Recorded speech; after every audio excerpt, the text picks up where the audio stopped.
Alright, so welcome along to Here's Rodder's Vlogs. This is going to be my last video on this subject. Um, I don't intend to talk about this situation again unless it's really, really necessary.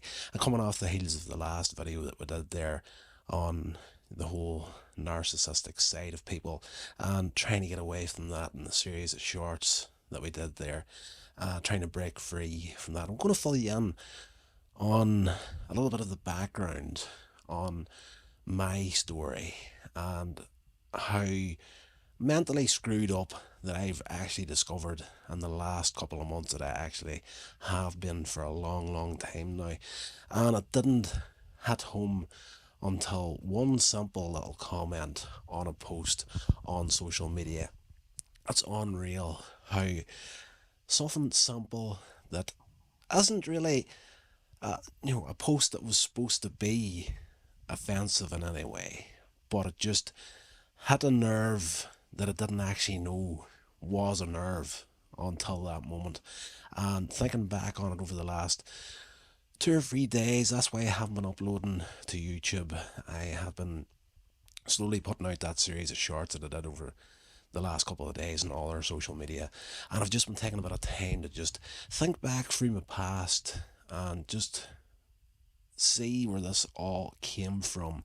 And it's been very, very interesting and eye opening just to go through some of those old memories of mine. Like, I have a really good memory as far as, like, when it comes to dates and that sort of thing. I'm absolutely shocking.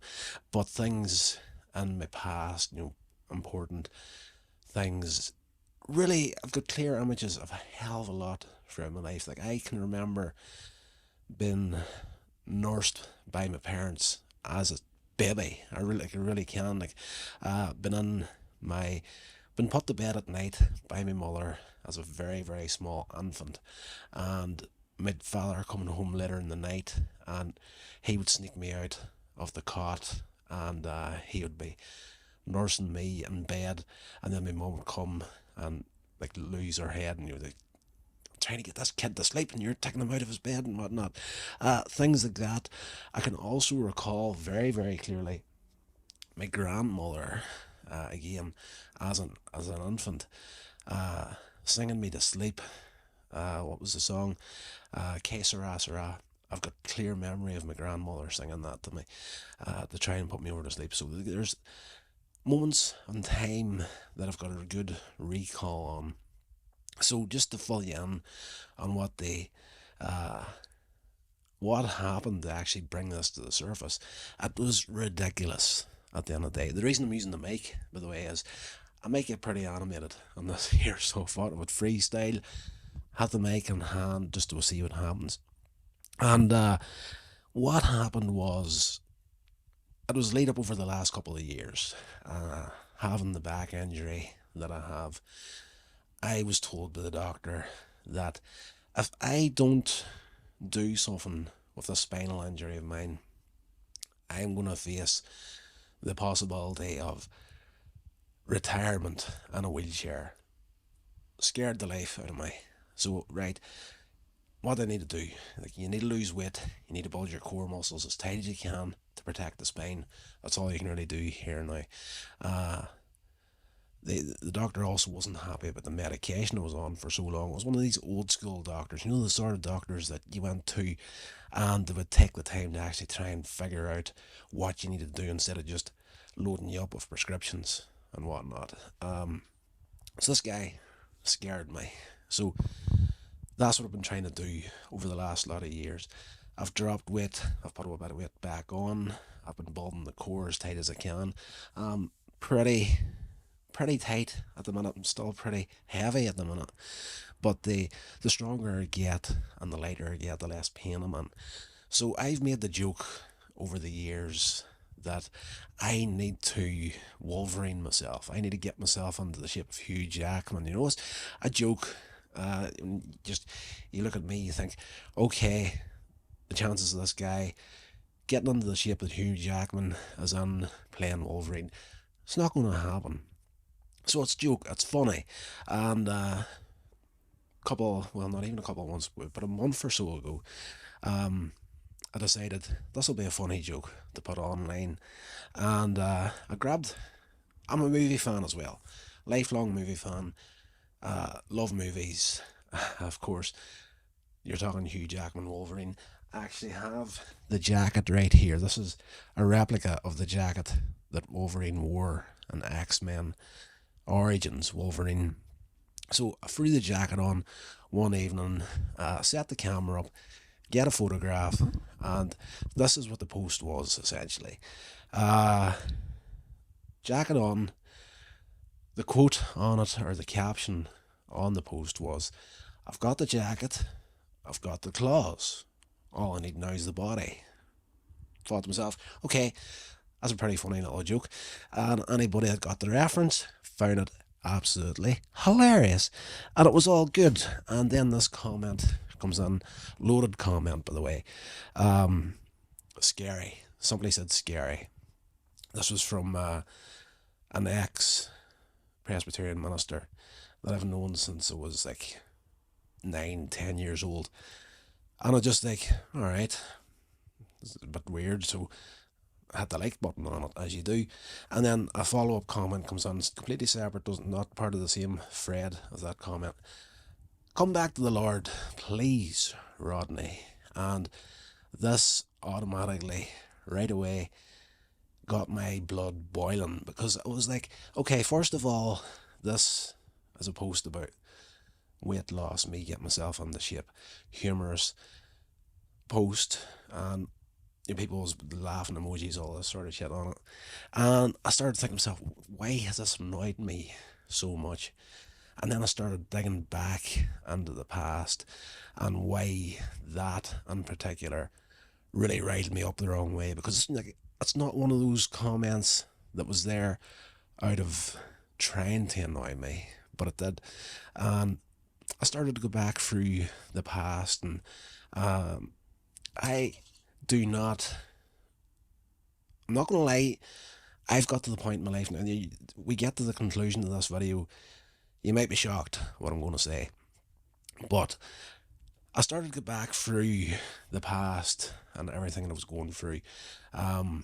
I do not have the strongest trust in the Christian community. Let's just say I was brought up in the church, brought up by Christian parents, brothers, and grew up on it. As a small child, I actually, like, before this guy even knew me, I'm not going to lie, when I was 7 years old, I did make the commitment and I actually gave my life to the Lord.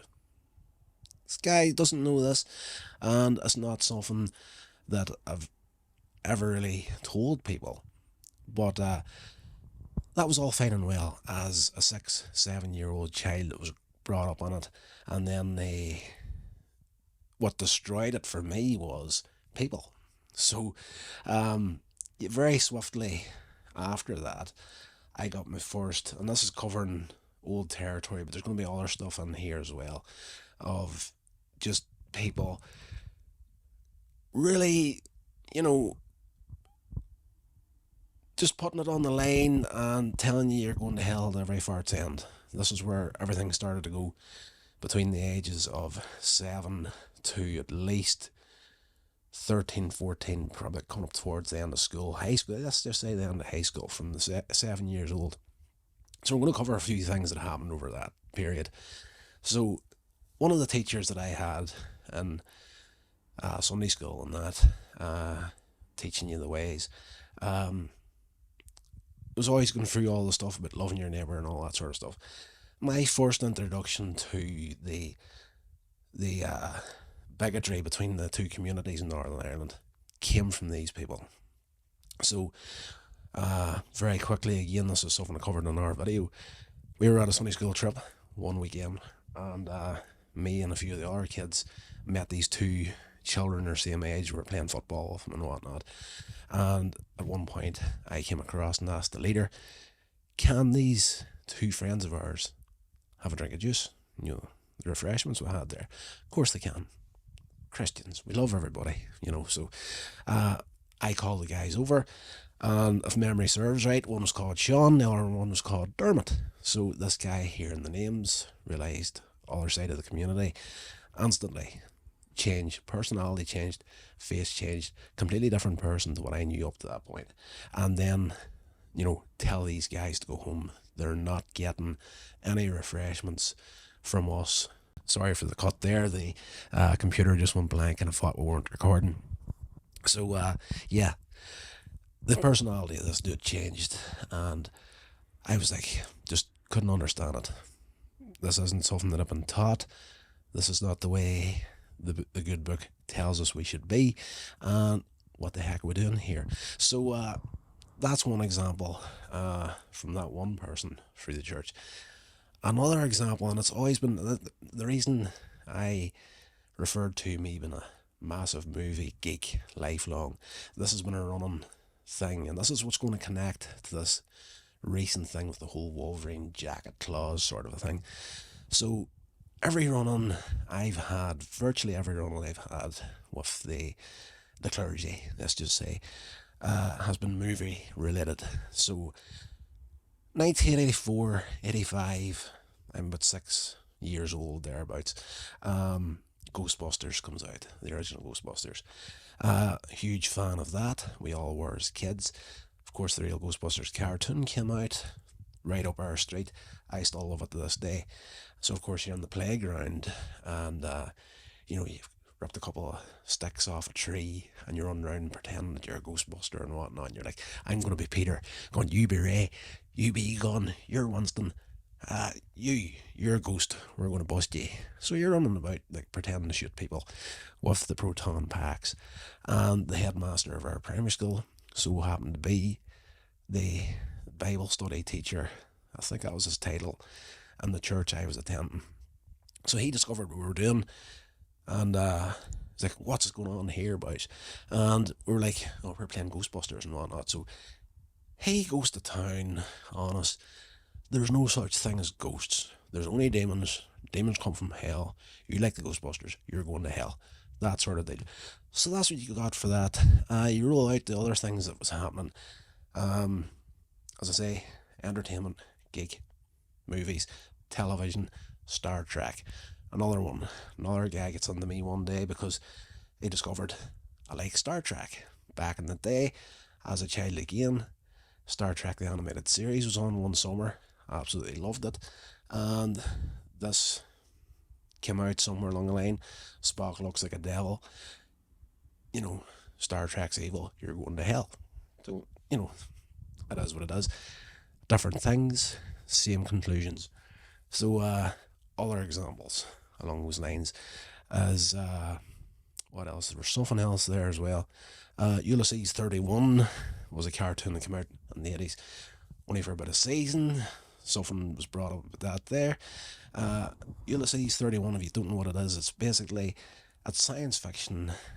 It's crossed between what do you call it? Greek mythology, science fiction. So just imagine the Odyssey meets Star Trek, peppered with a little bit of Star Wars. Again, we don't like this, blah blah blah. So I could keep going through different examples of movies and television shows that I got myself into, but at every fart's end, you're getting condemned because these things are so called evil, and so not just TV and movies, music. One year, like I just want to be clear about this. Any of the childhood trauma that this isn't major compared to other people's. I've said that before in our videos, but it's something that affected me in a big way. It wasn't through my parents or my family. It was through people that were peppered throughout the church community that I grew up in. So another thing was music. One birthday comes around, and my father, wonderful man, says to me one year, "Son, what would you like for your birthday? What would you like for your birthday, son?" And I can't even remember what age I was at this point. My first albums that I bought and they weren't out that long at the time. So Bon Jovi, Slippery When Wet, and Guns N' Roses, Appetite for Destruction. So you can imagine where this is going. So what would you like for birthday, son? Daddy, I would like a Sony Walkman. Can I have a Sony Walkman? Of course you can, son. It's your birthday. Whatever you want, you can have. I'll get it for you. So he gets me into the car. We roll down to Port Rush for the weekend. Go to a shop down there. We get the Walkman for my birthday. And he's going like, son, you're going to have a few tips to play on this. What would you like? So, of course, point out Bon Jovi, Guns N' Roses, gets me them. And it's all fine and well. A couple of months later, I'm hanging out in town one night. Guy comes over to me, and what's this here, son? What are you listening to? So I've got the two tapes that I own, Bon Jovi and Guns N' Roses. I've one tape playing, take the headphones off, and I reach into my pocket and I pull out the tape for him. It's pretty good, and I was like, I thought this is the music of the devil. You can't have this. So again, on one hand, I'm getting condemned to hell for movies and TV shows that I get into, like Ghostbusters, come on, and then Bon Jovi and Guns N' Roses. Now, you can make a case for Guns N' Roses probably, but, Bon Jovi, I'm just like, I'm talking to this guy, like I'm trying to work it out, and I'm like, Bon Jovi, like living on a prayer, keep the faith, that sort of thing. And he's just like, I don't care, devil's music, you're doomed. So there's that. There's the first leather jacket I ever bought. I'm like, saved up for ages. Again, TV and film. Big Knight Rider fan as a kid. Of course, you wanted the black leather jacket. So you got some money together, you got yourself a black leather jacket. They tell you you're a Hell's Angel. Hand and heart, this is a conversation. It wasn't even a conversation. I didn't even get a word on. Guy sees me in it one day, in church, funny enough. And he's like, you're a Hell's Angel. You know where Hell's Angels go, don't you? Bad boy, that sort of deal. So, you're getting shit that gets thrown at you throughout your life as a child. And that's had an impact on me where to this day, I'm alright at getting on mic in front of a camera, talking nonsense for a bit. No problem whatsoever. You put me in a live environment with a group of 10 people or more, I clam up. I can't do it. No self-confidence. That's what it did for me as a child. Whenever I grew up and came out of high school, like there's two other things I should say here. It's not just that sort of thing that's messed me up. In high school, I decided, and I don't think I've ever told anybody this one. You're working out what sort of career you want, something you're interested in. And for me at that stage, in early high school, first year, second year, I was thinking, I had a huge interest in science. I was very, very good at it. It was one of my highest, leaving school, it was one of my highest grades in my exams, was science. And I was fully like, I would love to go ahead and maybe explore the possibility of maybe going to university. Now, if you know me these days, the thought of being in university is like, what? But back then, I'm like, love science. This all came from my love of all those old shows. You had the Ghostbusters, there was three scientists there, set it up.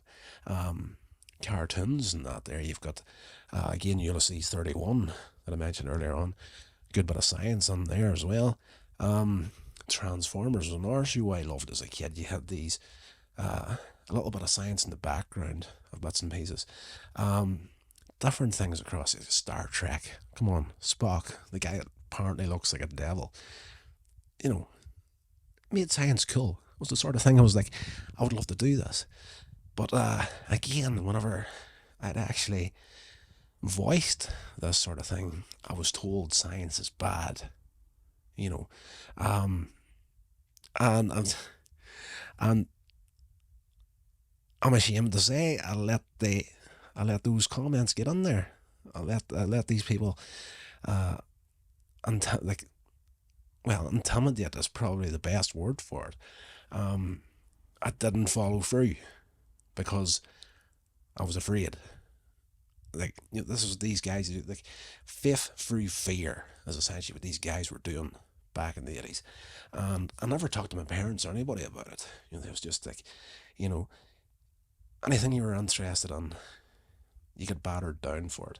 To connect the X-Men once again, another time, uh, this was in early high school as well, like I think 1981.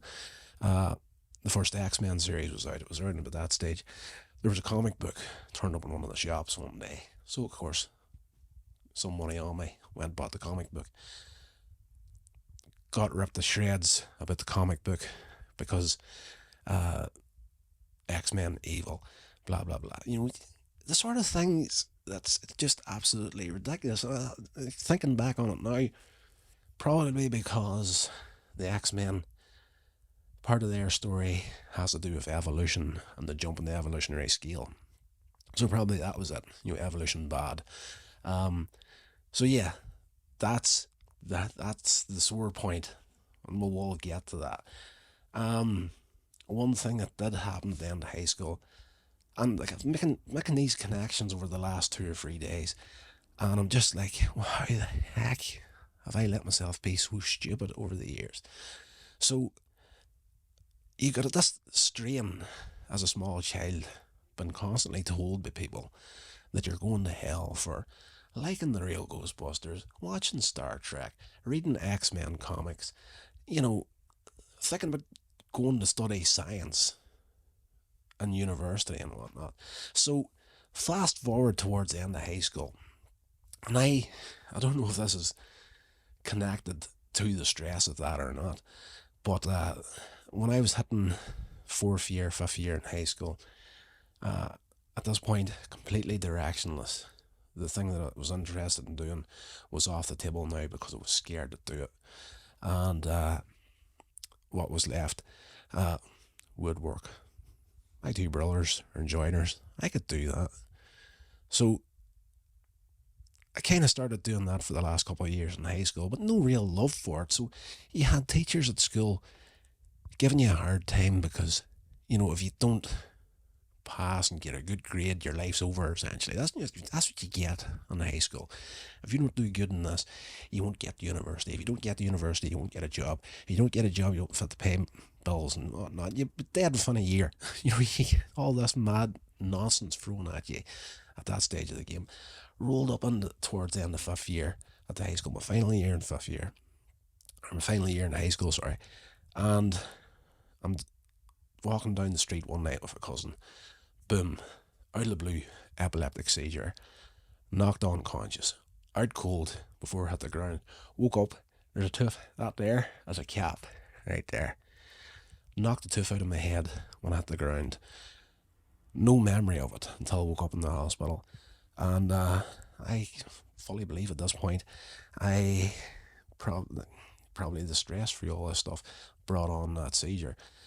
Could have had a lot to do with the heck of a lot of Nintendo I was playing at the time as well, but that's beside the point. But, a couple of months later, had a second seizure, and that's the big killer here, and we're moved into the working world, because once everybody can have one seizure, they say everybody in life will have one seizure, but if you've got 2 seizures, it labels you. So thankfully, from that time, 16 years old, heading on to 17 years old, haven't had a seizure since that. I'm 45 now, thank God. But yeah, in the working world now, you have the health and safety, like holding you back from jobs. Like the job I'm in at the minute, I can't progress further in it because of my medical history of epilepsy. They won't let me do certain things in the factory, even though I've been clear for 20 odd years. I've got a driver's license. If it was that bad, I wouldn't be able to drive. Doesn't matter. Health and safety get involved. They don't want to take a risk on anybody. So, epileptic seizures, missing out on a career opportunity because of fear that was put into my head. What would have happened if I hadn't have let these people get into my head? I could have went to university. I could have studied science. Could have become a scientist. Goodness knows what I could be doing. I could be. One thing's for sure, I would be making a hell of a lot more money than what I'm making right now, and I wouldn't have this damn back injury that I'm fighting against. So that's the connection that was made with this comment about come back to the Lord, Rodney, because it was the same guy that was involved in a lot of this stuff back in the day.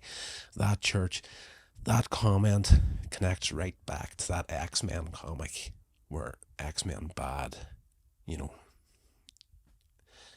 That's crazy. That's crazy stuff. I am bulletproof normally whenever it comes to comments online. People can say whatever the hell they want to me and I let it roll off my back like it's nothing. But this one simple comment that just made a 100% assumption on me based on absolutely nothing was just, it was just the straw that broke the camel's back. And what really has driven it to the point where it's really annoyed me so badly is because it's one thing for these people to say that to a child, but it's another thing completely whenever they don't think of what the impact of those words are going to have now on someone like me.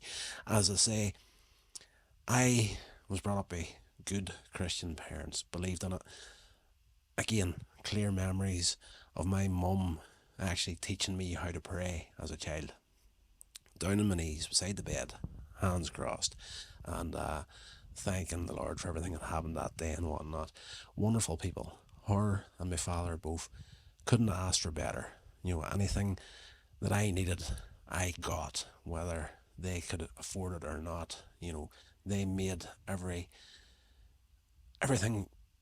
work for me and my brothers. Wonderful, wonderful people. Unfortunately, both of them died long before their time. They've been gone now for a lot of years, and I miss them every day of my life. But this here, right now, for me, is it devastated me, that comment, because looking back on that other stuff, again, you can say it to a kid back in the day, it's almost as if they'll go after anything they can to guilt trip you and to believe in what they want you to believe. And my love for movies and television and whatnot come directly from my parents. Both of them were caretakers in the church. Their spare time, they spent the weekends getting the church building ready, cleaning it up and whatnot. Another early memory of mine is polishing the pews in the church for the Sunday morning. We're down there Saturday night doing that. Saturday mornings, my dad would get me into the car, drive me down to the local video store, back in the good old days of VHS, and he would let me select the video I wanted to see, kids show, movie, whatever it might be. He would get a movie for himself, normally like a John Wayne Western sort of a thing, and we would go home and do our thing on Saturday night with the church. After church on Sunday, me and my dad would curl up on the sofa beside each other. We would watch my video, and then the pair of us would sit and we'd watch his video. Great, great memories. That's where my love of movies and television shows comes from. There's the movies with my father on a Sunday afternoon. My mum was a big lover of those cheesy soap operas like Coronation Street, EastEnders. So I would be sitting watching those sorts of shows with her as well. It was her thing. Prisoner Cell Block H used to be on back in the day, late on a Friday evening. Me and my mum would sit down and watch it. Loved those shows. Absolutely brilliant. Some of the best memories I have is watching movies with my dad and cheesy soap operas with my mother.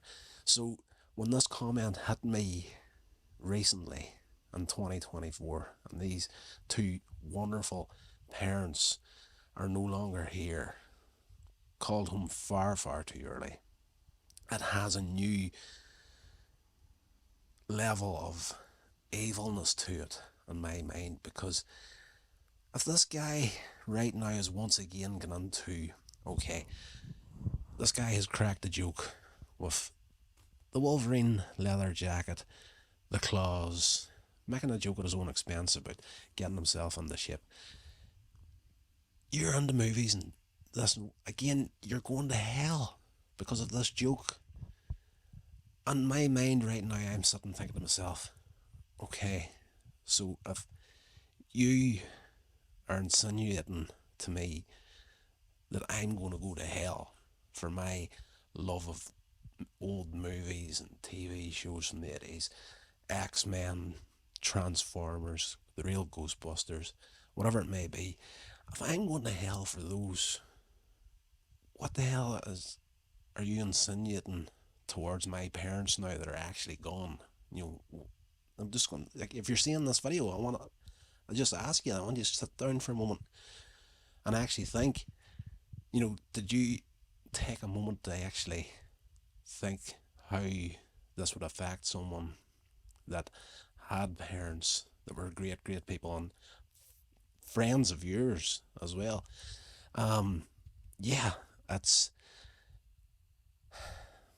I'm not gonna lie. It's. I'm getting. I'm really getting pretty angry here. Actually, just thinking about that. Um. Yeah, like my dad, huge, huge movie fan as well. Mostly John Wayne westerns and whatnot.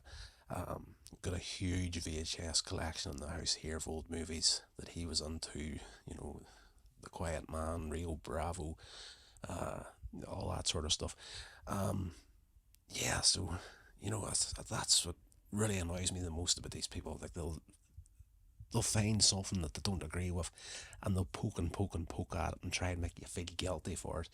And if you don't do what they want you to do, then you're going to hell for it. So what the hell does that mean for the people that were into this sort of stuff as well? Where I got this love from, what are you trying to say? Where are they at now?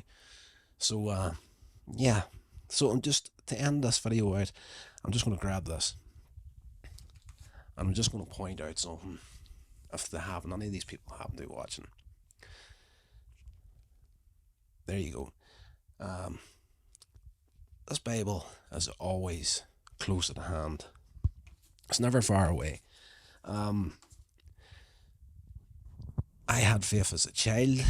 I don't manifest it probably in the way you feel that I should manifest it. And the one thing I've really learned over the years, and the way people have treated me, and the way they've treated other people, those two kids, for example, back in the 80s, can they have a drink? No, they can't have a drink because they're they're the wrong people.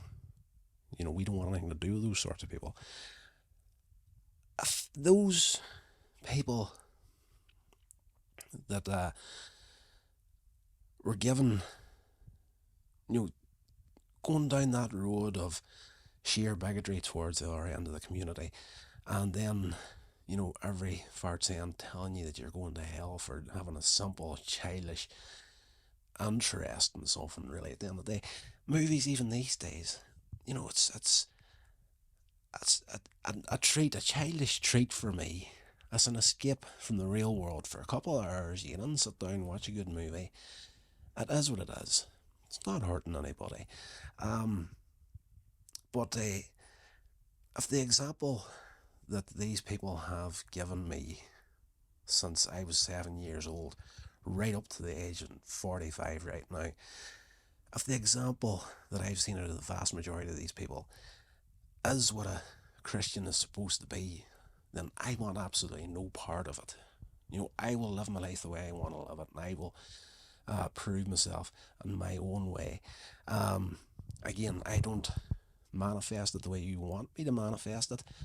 Doesn't mean I'm not doing it. I help people in my own way.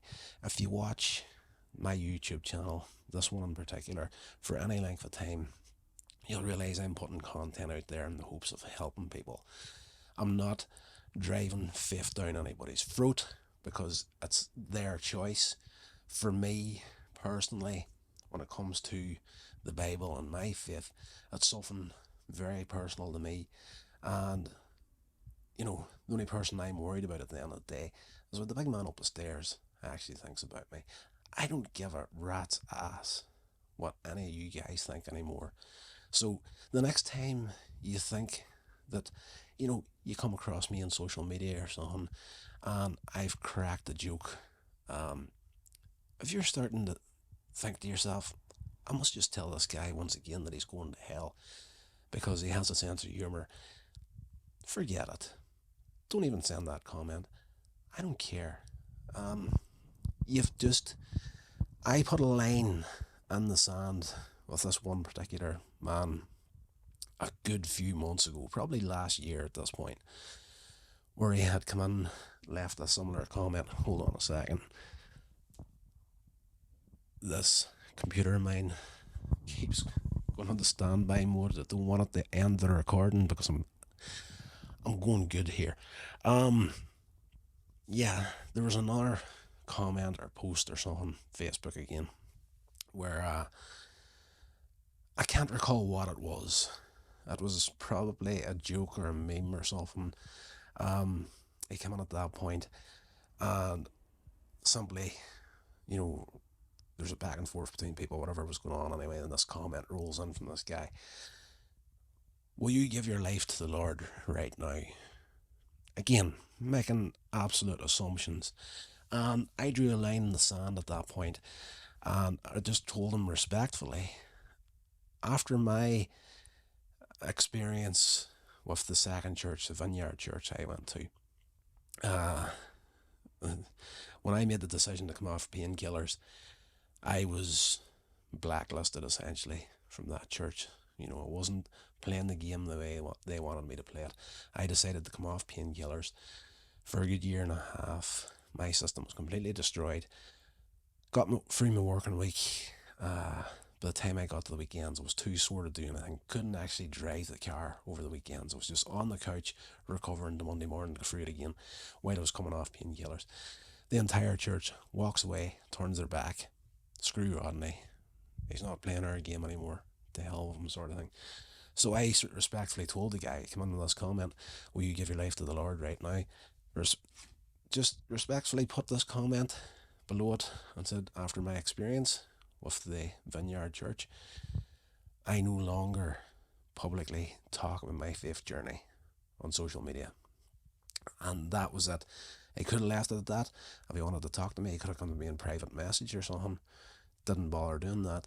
So then recently he comes on this one and connects it right back to the early 80s and whatnot.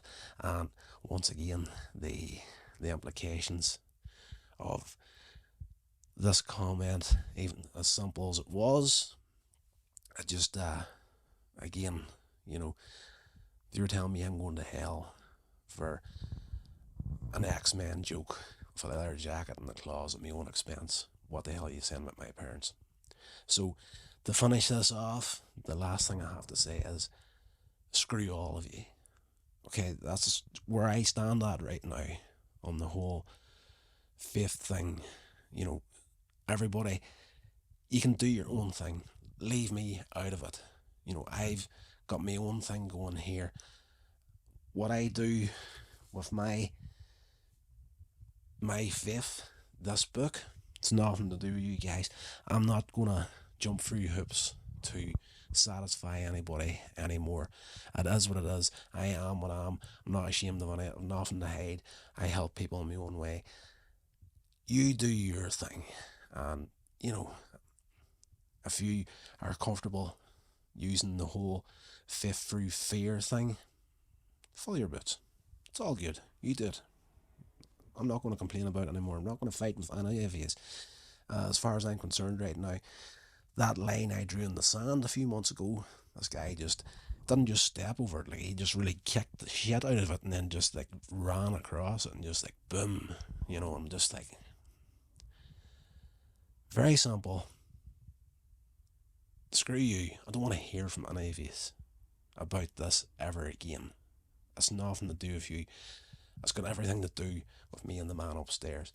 And as far as I'm concerned, my parents, the wonderful, beautiful people that they were into their westerns, John Wayne movies, their cheesy soap operas and whatnot. They had their faith. They're gone now.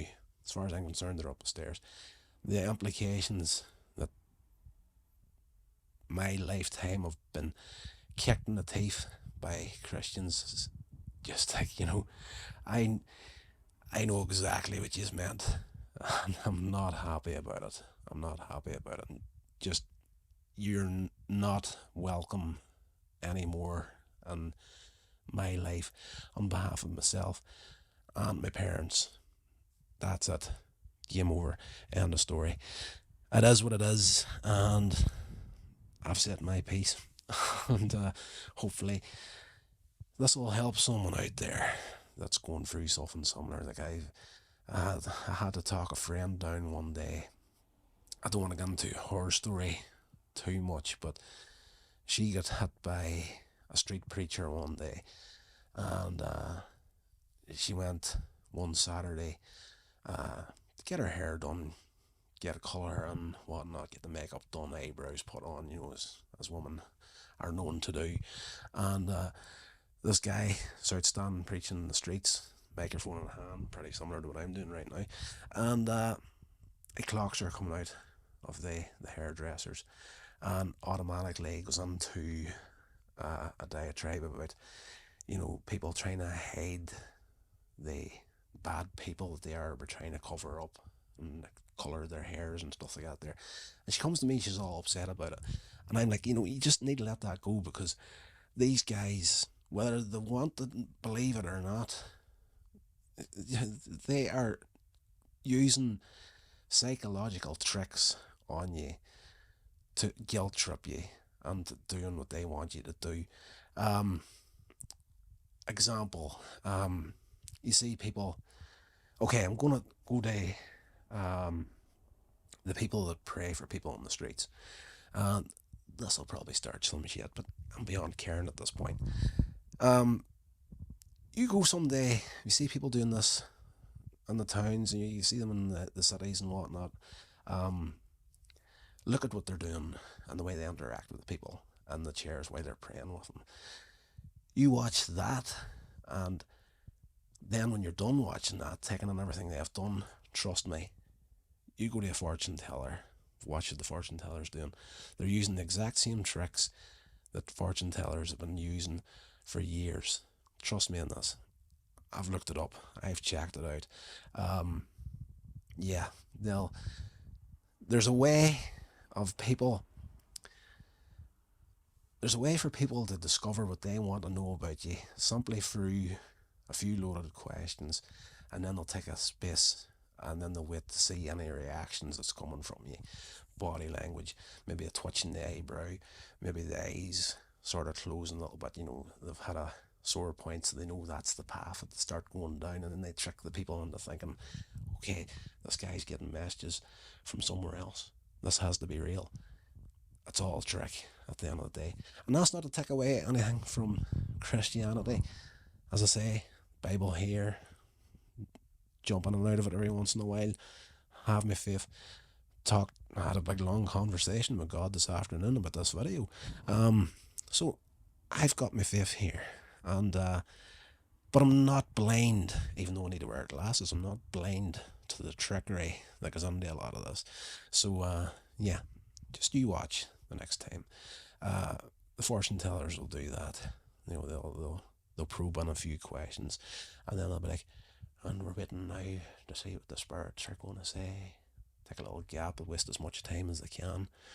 And if you go to these healers in the streets, you'll get this one. They'll go through, they'll get as much information off you before they start praying with you. They'll go a certain distance. They'll cover some territory that's pretty much, standard information gathering, and then this here will happen. Let's wait for the Lord now. Exactly the same thing. As soon as you hear that there, they haven't their eyes closed. They've got this little squint thing going, but they're keeping an eye to see what the body language is telling them right there. They know where to go. That's it. I'm getting off this video now because it's a hell of a long one. Frustrated, angry, not happy in the slightest. I'm not going to lie. I could punch someone in the face right about now. Yeah, just again, I can't believe at this point, and someone that knows the score with the family, and the fact that I am a product of my parents has the audacity to once again go down that path of saying you're into, you know, this joke about the X-Men and the claws and losing weight and whatnot, movie related, you're going to hell, knowing that the parents were into this sort of stuff as well, and just like, for someone that is supposed to be loving and kind, they are very, very angry and bitter. And I know some people that have the Christian faith will probably turn around, there's my computer, going to go to sleep again. I know people that'll have the faith, Christians that be like, you should serve no idol, but no master but the Father, or whatever it is. So they look at me and they're like, X-Men here, you've got a stack of DVDs over there, you're constantly talking about movies, and movies and TV as your idol. Well, the way I see it at the minute is social media as your idol. To bounce off something that was said in the 80s as well. I got crucified one day because of some guy having a copy of The Exorcist, and because I had simply looked at the cover, I wasn't going to watch it. I wasn't interested in it at that point. It was just like, this is back in the 80s. At that point, I was into movies like Bill and Ted, The Goonies, Transformers, real Ghostbusters, good, clean family fun. And of course, this copy of The Exorcist shows up, and we're all condemned to hell because apparently VHSs with horror movies on it in the 80s, with the whole, what do you call it? It's left my mind now. Video nasties, the whole video nasty thing. Apparently, any movie or VHS that had a horror movie on it was full of demons and whatnot, and you're opening yourself up to all this, and you end up getting possessed yourself and all this crap. But I'm just like, at this point of the game, I'm going to challenge me right now. If anybody's watching this, and any of these people have seen this video, and don't bother contacting me, I'm not interested. But I'm going to challenge you at the end of this video. The whole video nasty thing, and a VHS full of demons and whatnot, practice what you preach, okay? If that's true about a VHS in the 80s, upgrade your thinking, update your thinking. Right now, if you're sending messages on Facebook, Instagram, Twitter, whatever it may be, you're connected to the internet. You're on a smartphone, you're on a tablet, you're on a computer, you have an internet connection now. You are connected to absolutely every horror movie ever made at this point. Every movie in the history of movies is now in the palm of your hand with your smartphone or your laptop or your tablet. So I challenge you right now, if that's the thinking that you had back in the 80s, update it. Because the phone that you're holding right now, if that VHS was full of demons back in the day, your phone in the hand right now is absolutely heaving with them. So if you believe what you believe and you want to practice what you believe, get off social media, get off the internet, stop causing trouble and making the implications that my parents aren't in the best place right now. So yeah, screw it. Guys, to the people that are on this channel that have supported me over the years, I appreciate you. I'm sorry for going off on this tangent. We'll get back into the normal way of going on the next upload.